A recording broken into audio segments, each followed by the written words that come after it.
Addiction doesn't always look the way you expect. It's not just drugs or alcohol. Sometimes it's things we use every day.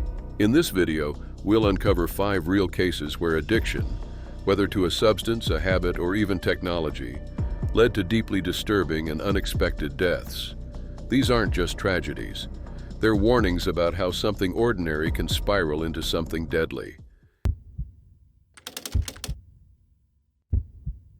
It was August 3, 2005, in Daegu, South Korea. Lee Seung-seop, a 28-year-old former boiler repairman, walked into a dimly lit internet cafe. The air was thick with smoke, and computer screens glowed in the darkness. He sat at a terminal, logged into the real-time strategy game StarCraft, and began playing. He didn't plan on stopping anytime soon. Lee lived a quiet life. He wore glasses, usually dressed in a plain gray uniform, and kept to himself. Outside of work, he often spent hours at internet cafes, known locally as PC bangs. These places were affordable, about $1 per hour, and offered fast internet and powerful computers, perfect for long gaming sessions. What began as a casual interest in gaming slowly became something more consuming. His family and coworkers noticed he had started withdrawing. He missed work often, barely ate, and eventually lost his job. Around the same time, he also ended things with his girlfriend, who was also into gaming. These setbacks seemed to pull him even deeper into the digital world. That Wednesday, instead of reporting to work, Lee entered a PC bang and started what would become a nearly 50-hour non-stop gaming session. He barely moved, only getting up to use the restroom or take short naps on a makeshift bed. He ate very little and drank even less. The cafe remained quiet, filled with the steady sound of clicking keyboards. Lee sat at his screen, fully immersed in the game, ignoring his growing need for rest and water. By Friday, his condition had worsened. He hadn't slept properly or eaten much in 2 days.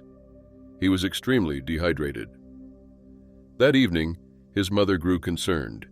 She hadn't heard from him, so she contacted some of his former co-workers. They found Lee still in the cafe. He looked pale and tired, but said he would leave after finishing his game. They waited. But before the match ended, Lee suddenly collapsed. One gamer, Kim Jin-yu, remembered watching Lee fall from his chair. His eyes were closed and he was still breathing, but something was clearly wrong. An ambulance was called. He was rushed to Daegu Fatima Hospital, but it was too late. Doctors said the cause was heart failure linked to exhaustion and dehydration. People who knew Lee weren't surprised. He had been stuck in a cycle he couldn't break. And in 2005, South Korea had one of the most wired populations in the world. More than 70% of homes had broadband internet, and online games were more popular than television among people aged 9 to 39. The gaming industry earned over $1 billion that year. For many, games like StarCraft weren't just entertainment. They were a way to feel connected and valued. In the game, Lee could be someone important, someone in control. That feeling was hard to walk away from. In the real world, Lee had a routine job repairing boilers, but inside the game, he could build, lead, and win. For players like him, those virtual experiences offered a sense of purpose that real life couldn't always provide. After Lee's death, mental health experts and government officials began addressing gaming habits more seriously.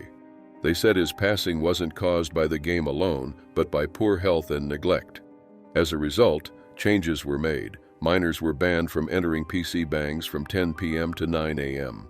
Developers added alerts reminding players to take breaks. Health workers even visited cafes to check on players.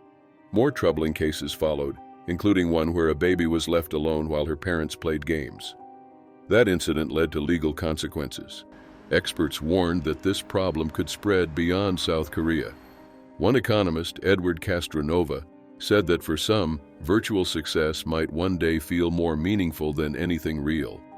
Lee never gained wealth or fame, but his story drew attention to a growing concern. He didn't lose his life because of a game, but because real life began to fade behind the screen.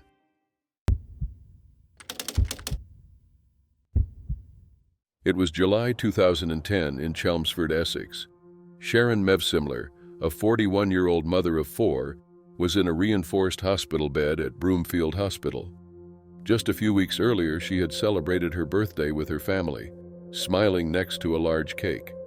But beneath that moment was a painful reality. Sharon's health was rapidly declining.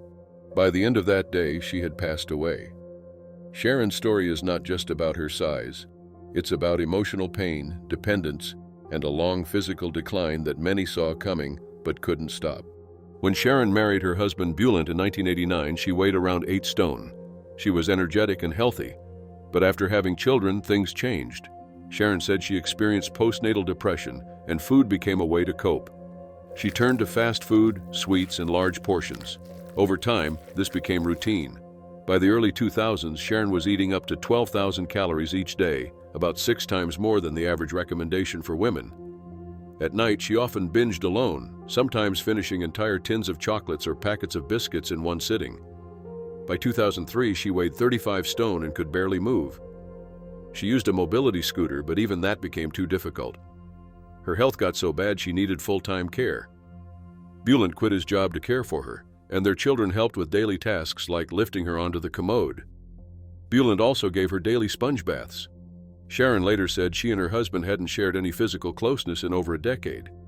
Their marriage had turned into more of a caregiver relationship. Sharon believed surgery was her only hope. She asked the NHS for a gastric bypass, but doctors said she first needed to lose weight. It was too risky at her size. In 2004, she was admitted to the Priory Hospital in London, where the NHS covered her treatment at £5,000 per week. However, the program didn't go well. Sharon said the meals made her feel sick, and she left after 24 weeks, weighing around 40 stone. She gave up on dieting. 10 months later, she was approved for the surgery. In May 2009, she started a strict liquid diet, mostly milk, to prepare for the operation. She lost over a stone in 2 weeks and had the surgery in June. It lasted 3.5 hours and was considered successful. Initially, things looked positive. She returned home and began losing over a stone per month. She even enjoyed swimming in a small pool in her backyard with her kids. It was a hopeful time. But recovery was tough. She had to eat small portions of liquid food every 30 minutes, which left her exhausted and frustrated. She missed the comfort food she once relied on. In interviews, she said she regretted the surgery, wishing she had just gone with dieting so she could still enjoy the occasional treat. By November 2009, Sharon couldn't move her legs. Soon after, she lost use of her hands. Doctors couldn't explain why. She was moved to a nursing home for full-time care. Despite everything, she still craved unhealthy food. Ice cream became a regular part of her diet because it was easy to eat. Her family brought her fast food, even though doctors had restricted her meals. Nurses said relatives snuck in fish and chips and fried chicken. Some hospital staff believed her eating habits were pushing her further into decline. By mid-2010, Sharon developed painful sores from being in bed too long. These led to infections and a serious blood condition. In June, she fell into a coma. Doctors treated her with antibiotics and supplements. Though she was still large, they said she was malnourished. Her meals lacked the nutrients she needed. She woke up but remained in critical condition. Her hair was falling out, and she still couldn't move. She told her family she felt the surgery hadn't helped her, even though she had lost 23 stone. Then in July, she had a heart attack. She passed away in the hospital, surrounded by the people who loved her and who, despite their good intentions, may have also played a role in her decline. Sharon's story is one of deep emotional pain, dependence, and a system unsure of how to help. Her life ended too soon, but her struggle was real and shared by many.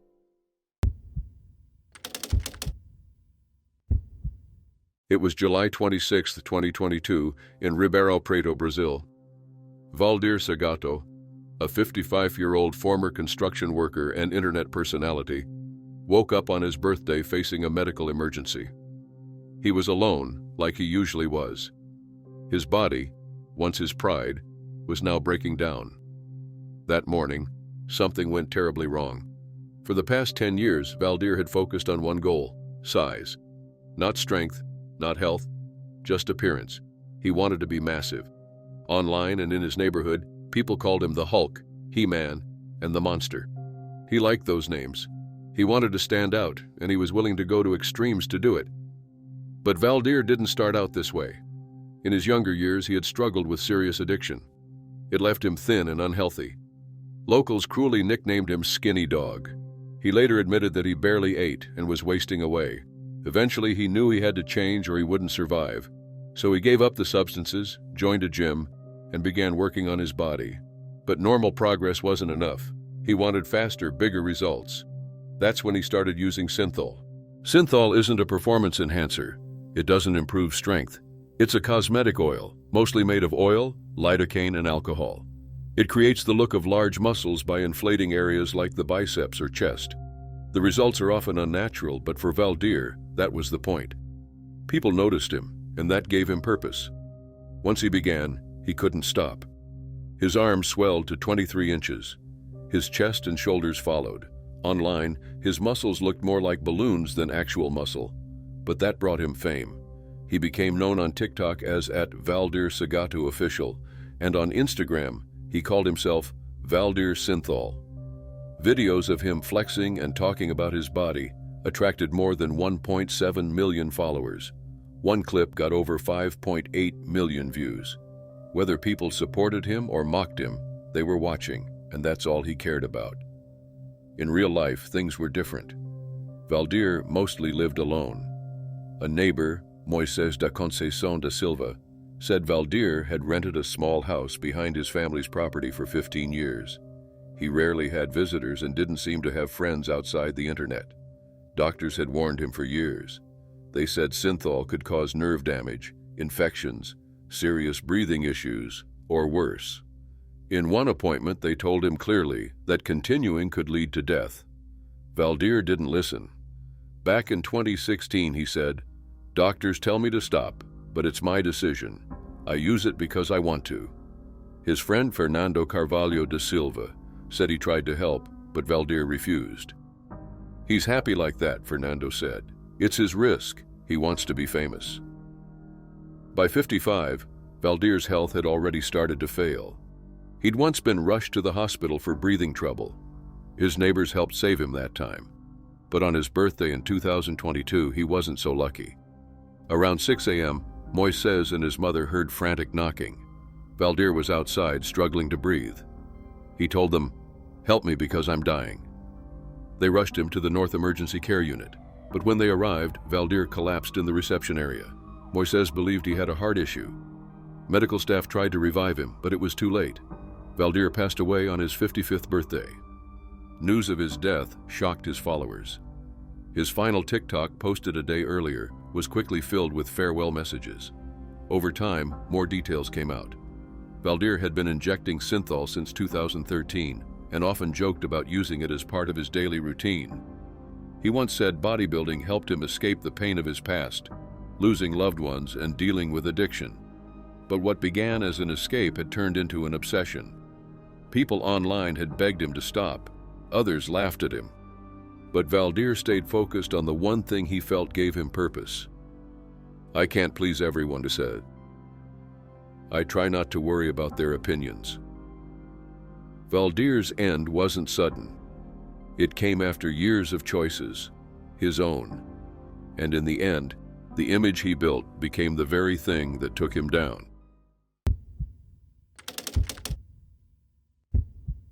It was June 3, 2011, in Llanelli, South Wales.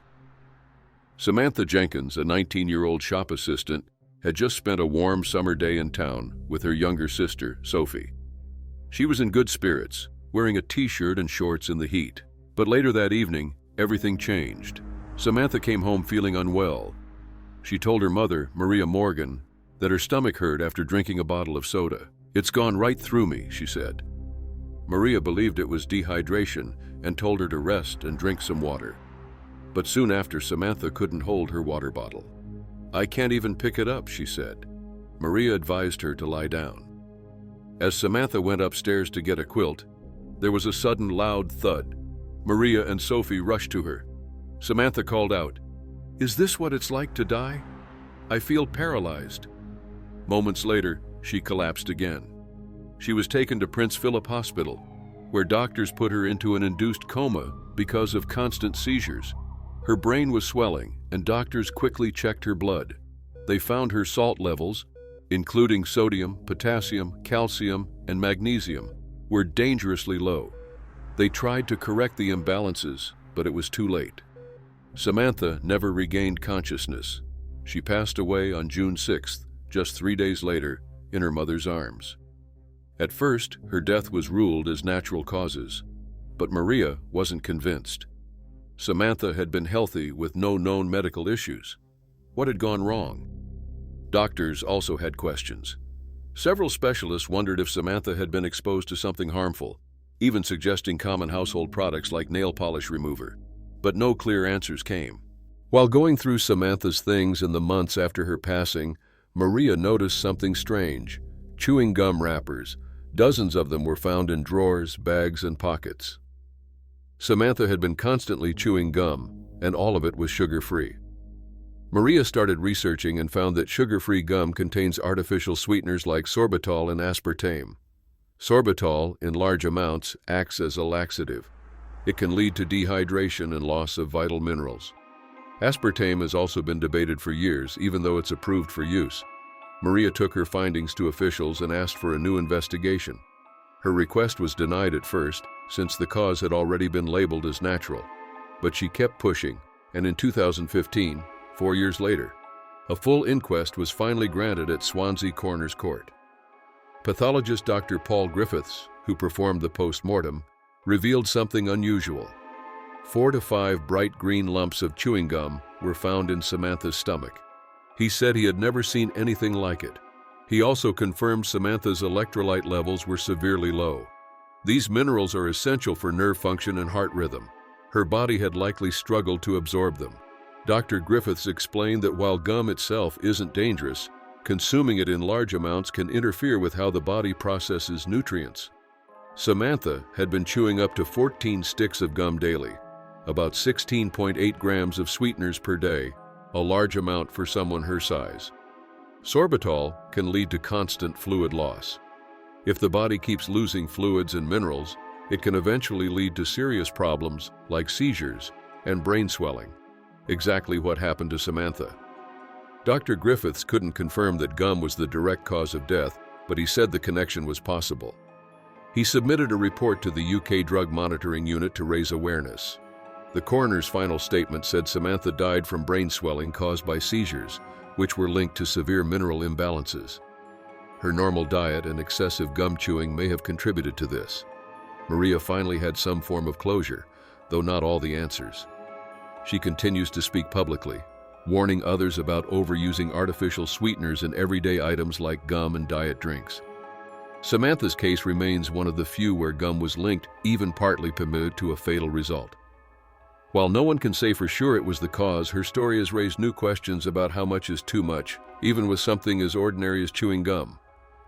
Maria still struggles with the loss. "I went into the hospital on Friday with a daughter," she said, "and I came out on the Monday with her glasses. That's all I had."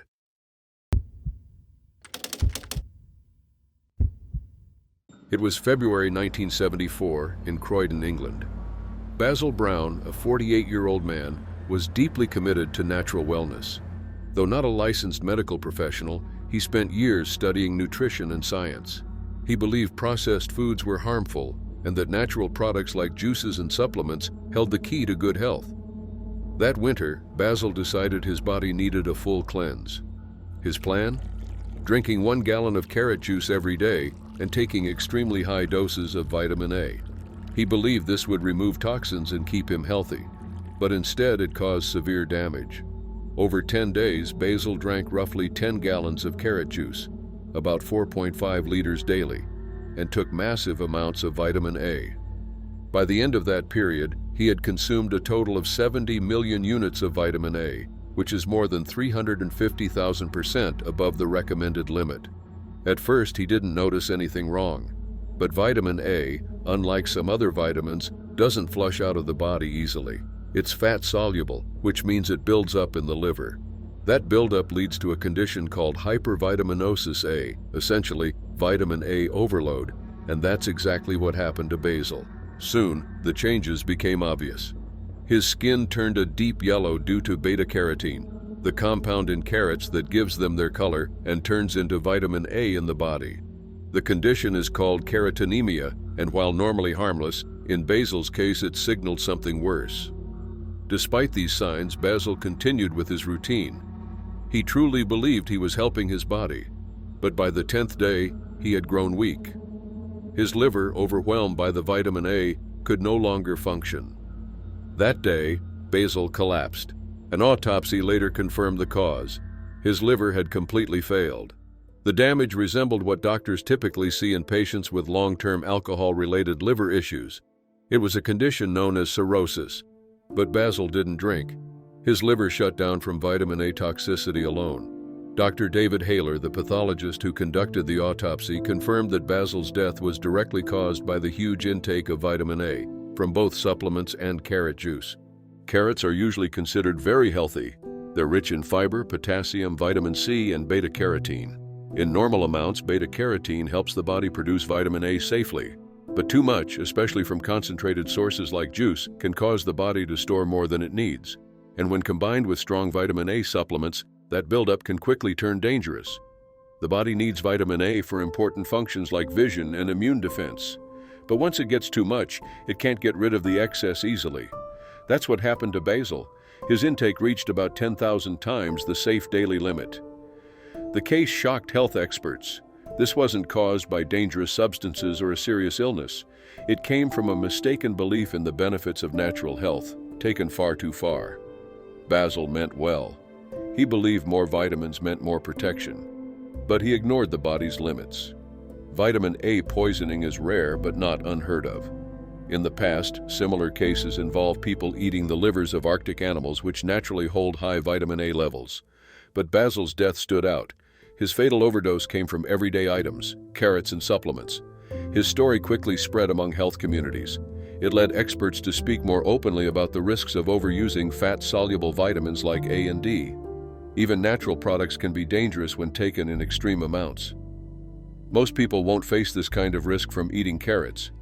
Even if your skin turns a little orange from beta-carotene, it doesn't mean your liver is shutting down.